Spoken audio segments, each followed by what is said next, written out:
आखिर वही हुआ जिसकी उम्मीद पिछले कई दिनों से लग रही थी।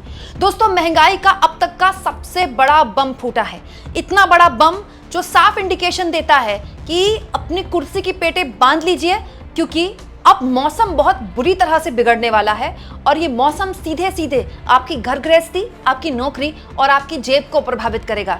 इनफैक्ट दोस्तों, अब जो खबरें मैं आपको बताने जा रही हूँ वो साफ इंडिकेशन देती हैं कि अगर आपके पास कोई अच्छी भली नौकरी है तो कृपया उस पर बने रहें और बहुत सोच समझकर अपनी नौकरी बदलिएगा, क्योंकि मार्केट बहुत तेजी से बदल रहा है। क्या आप जानते हैं दोस्तों, महंगाई ने अपने सारे रिकॉर्ड तोड़ दिए हैं और इस वक्त जो थोक महंगाई दर निकल कर आई है दोस्तों, वो इतनी है जिसकी किसी ने कल्पना भी नहीं की होगी।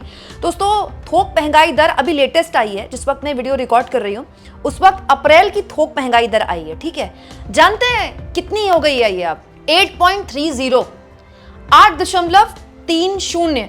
और ये कितनी थी बेसिकली दोस्तों? ये थी 3.88, मतलब दुगने से भी ज्यादा। थोक महंगाई दर दुगने से भी ज्यादा हो चुकी है।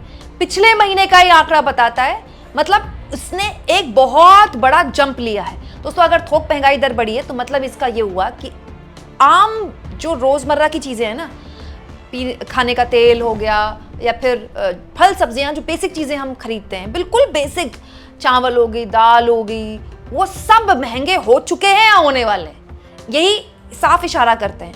और तो और इस वक्त जिस वक्त मैं वीडियो रिकॉर्ड कर रही हूँ, कोर इन्फ्लेशन आया है जो पहले 3.7 था, ये भी बढ़कर अब 5% हो चुका है। और जब ये खबर मैं आपको बता रही हूँ दोस्तों, तो आज सुबह ही मेरी नजर में एक खबर आई थी कि वो जो मदर डेयरी का और अमूल का दूध खरीदते ना आप, दूध के पैकेट, वो भी महंगे हो चुके हैं। वैसे आज सुबह आप दूध के पैकेट खरीदने गए होंगे तो आपको पता चल ही गया होगा। दोस्तों, मदर डेयरी और अमूल दोनों ने 2 रुपए बढ़ा दिए अपने दूध के दाम। अब आप कहेंगे कि जब एनर्जी क्राइसिस है, पेट्रोल डीजल की समस्या सरकार फेस कर रही है, तो फिर दूध के दाम क्यों बढ़े? दूध तो हम बाहर से नहीं मंगाते।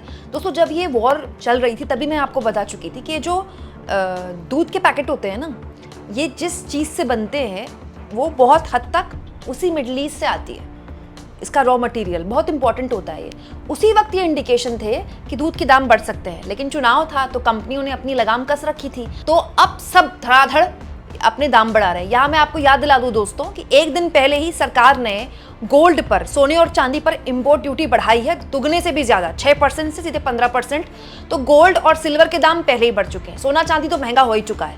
वहीं दूसरी ओर खाने पीने का बेसिक सामान भी महंगा होने की कगार पर है और दूध महंगा हो चुका है। इस बीच सीएनजी को लेकर भी बड़ा अपडेट है। मुंबई में सीधा प्रति लीटर 2 रुपए की सीएनजी की बढ़ोतरी कर दी गई है। दूसरा, भारत सरकार ने शुगर के एक्सपोर्ट पर पहले ही रोक लगा दी है। क्यों? क्योंकि चीनी के दाम भी लगातार बढ़ रहे हैं। मतलब आप नोट करते जाइए किस किस चीज के दाम अगले कुछ दिनों में आपको बढ़े हुए मिलेंगे। दोस्तों, कल ही मैं आपको बता चुकी हूँ, आरबीआई गवर्नर ने साफ तौर पर संकेत दिए हैं कि पेट्रोल और डीजल को लेकर जो भी एनर्जी क्राइसिस है वो अगर जल्द नहीं कंट्रोल में आई तो पेट्रोल डीजल के दाम बढ़ सकते हैं। मतलब आरबीआई गवर्नर ने तो अगर ये बात बोल दी है ना, तो आप ये मान के चलिए कि किसी भी दिन ऐलान हो जाएगा। अच्छा, आज तक पेट्रोल डीजल के जब भी दाम बढ़े 1 रुपए 2 रुपए ऐसे ही बढ़े, इस बार मान के चलिए कोई बहुत तगड़ा जंप होने वाला है। इतना बड़ा जंप हो सकता है जो आज से पहले शायद कभी ना हुआ। सीधा सीधा बहुत ज्यादा दाम बढ़ सकते हैं। ये जो इंडिकेशंस हैं ये सीधे उसी की तरफ जा रहे हैं। और पेट्रोल डीजल के दाम बढ़े जैसा कि आरबीआई गवर्नर ने इंडिकेशन किया है, तो ये जो रोजमर्रा के खाने की चीज है ना, खास तौर पर फल और सब्जियां, ये ऑटोमेटिकली महंगे हो जाएंगे। क्यों? क्योंकि ये जो ट्रांसपोर्टेशन कॉस्ट है ना, वो बढ़ जाएगी। जो ट्रक हैं उनका डीजल ज्यादा खर्च होगा, तो वो अपनी जेब से तो देंगे नहीं, वो कस्टमर की जेब से देंगे। मतलब जो बहुत खतरनाक वक्त है अर्थव्यवस्था का, वो ना केवल आ चुका है बल्कि काफी वक्त से आ रहा है। क्योंकि ये जो थोक महंगाई दर अप्रैल की आज जारी हुई है ना दोस्तों, ऐसा नहीं होता कि मोदी जी पेट्रोल डीजल और सोने को लेकर अपील करें उसके बाद थोक महंगाई दर बढ़ी हुई में आई। अप्रैल में बढ़ी हुई आई है ना, मई चल रहा है, पिछले महीने का आया, अप्रैल में बढ़ी हुई आई, तो इसका मतलब इससे पहले से देयर वाज समथिंग रॉन्ग।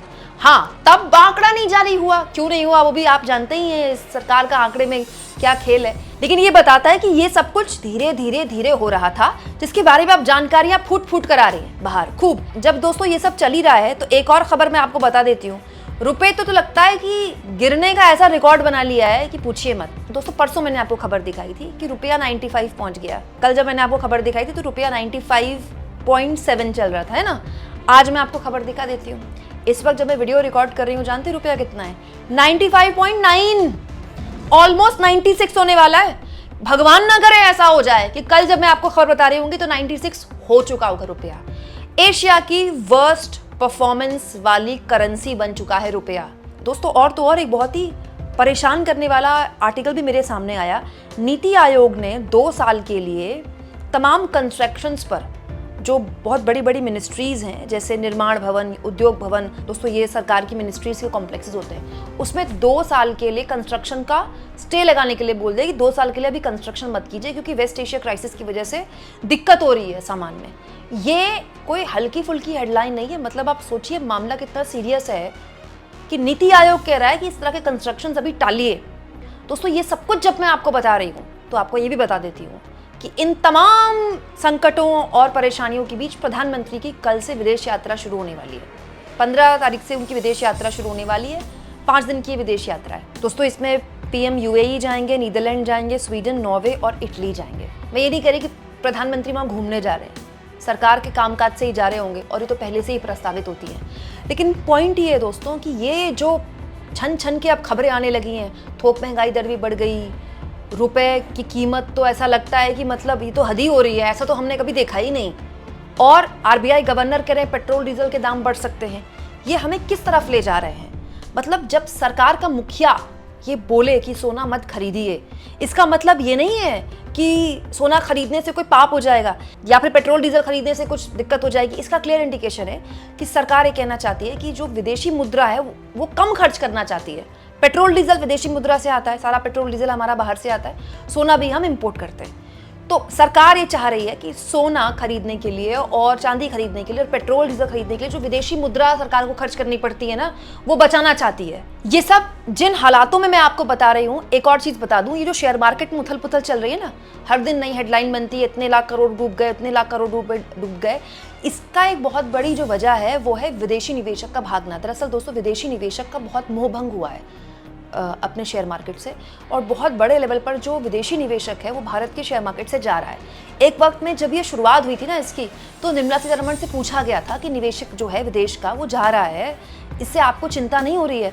तो संसद में निर्मला सीतारमण ने कहा था हमको नहीं चाहिए विदेशी निवेशक। लेकिन अब विदेशी निवेशक जा रहा है तो शेयर मार्केट का सेंटिमेंट भी खराब हो रहा है। दूसरा, विदेशी निवेशक जब आता है तो वो अपने साथ वो बहुत सारा अच्छा सेंटिमेंट और बहुत सारी करेंसी भी लेकर आता है। दोस्तों हर देश चाहता है कि उसके पास विदेशी निवेशक आए, लेकिन विदेशी निवेशक जा रहा है। 2, सरकार चाहती है कि विदेशी करेंसी कम से कम खर्च करे। 3, रुपए की कीमत हर दिन गिर रही है, एवरी डे। 4, थोक महंगाई दर दुगने से भी ज्यादा हो रही है। और 5, और सबसे खतरनाक, आरबीआई के गवर्नर कह रहे हैं कि पेट्रोल डीजल के दाम बढ़ सकते हैं। दोस्तों अभी जो हालात है ना, अगर पेट्रोल डीजल के दाम सीधा 20 रुपये भी बढ़ जाए ना तो आप हैरान मत होइएगा। 20 रुपये सुनने में कम लगते हैं, लेकिन जब ये मार्केट में इसका अगर असर आया तो आप कल्पना नहीं कर सकते कि मार्केट में क्या हाल मचेगा। आप इस मुद्दे को किस तरह से लेते हैं, कमेंट बॉक्स में ज़रूर लिखें, और जितना हो सके चैनल को शेयर भी करें और सब्सक्राइब भी।